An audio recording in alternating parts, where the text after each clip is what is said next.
ثم استقاموا على طريقة الرسول صلى الله عليه وسلم ودعوا إليها وعظموها واستقاموا عليها قولا وعملا وعقيدة هم أهل السنة والجماعة.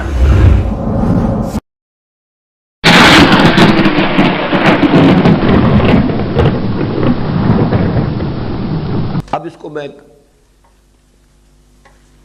سمرائز کر رہا ہوں ایک سادہ سے لفظ میں. ہم نے وہ تنزلات کا فلسفہ اختیار کیا تھا.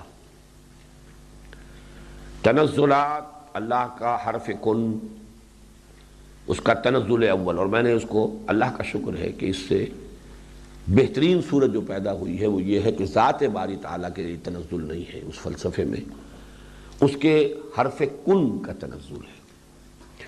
اس نے بسیط، خنک، لطیف نور کی شکل اختیار کی.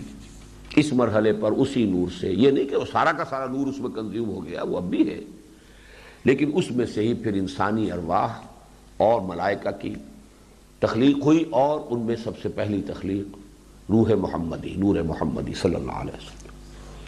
پھر اس کے اندر کہیں وہ ایکسپلوژن ہوا، دوسرا حرف کن، اور اسی کے نتیجے میں اسی خنک نور نے پھر آگ، بہت بڑا آگ کا ہیولہ، اس کی شکل اختیار کی. اس کی لپٹ سے جنات کی تخلیق ہوئی. تیسری کنڈنسیشن، تیسری جو اس کے اندر پھر ہوا ہے، وہ پھر وہ آگ ہی ہے کہ جو پھر خاک اور باد اور آب کی شکل کے اندر سپلٹ ہوئی ہے، اور اس سے پھر ارتقاء کا عمل شروع ہوا. وہ ارتقاء کن مراحل سے گزرا اس کو چھوڑ دیجئے. سب سے پہلے تالیف ہوئی ہے، خاک اور آب سے مل کر گارا بنا ہے. پھر یہ کہ اس کے ساتھ ہی جو بھی اس کے لیے ریسپیریشن کے لیے ایئر ہے وہ اس کو استعمال کرنا، اسی سے یہ حیات چاہے وہ نباتاتی ہے چاہے حیواناتی ہے چلی ہے. وہ میوٹیشن کے ذریعے سے ہو، اللہ تعالیٰ کی مشیت خصوصی کے ذریعے سے ہو. اب دیکھیے ایک نقطہ اس میں نوٹ کیجئے، اس میں سے ہر شے کو اللہ تعالیٰ علیحدہ علیحدہ پیدا کر سکتا تھا اور کر سکتا ہے، لیکن اسی طرح اللہ تعالیٰ ہر شے کو جو تنزلات کے مراحل ہیں انہیں بھی تو علیحدہ پیدا کر سکتا تھا. لیکن جیسے تنزلات میں ہم دیکھ رہے ہیں اسی نور کے اندر وہ ایک درجہ نیچے اترا ہے اور اس کے اندر ایکسپلوژن ہوا ہے.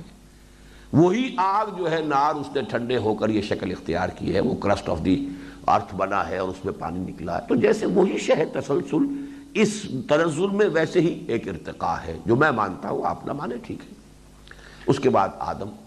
اب سوال یہ ہے کہ ایک لفظ کا اضافہ کر رہا ہوں، اب یہ سب کہاں ہوا؟ ذات باری تعالیٰ کے خارج تو کچھ ہے نہیں، یہ سب کچھ اس کی ذات کے اندر ہی ہوا. ہم جس میں رہ رہے ہیں وہ دنیا تم ہی تو ہو، ہم ہیں کہاں؟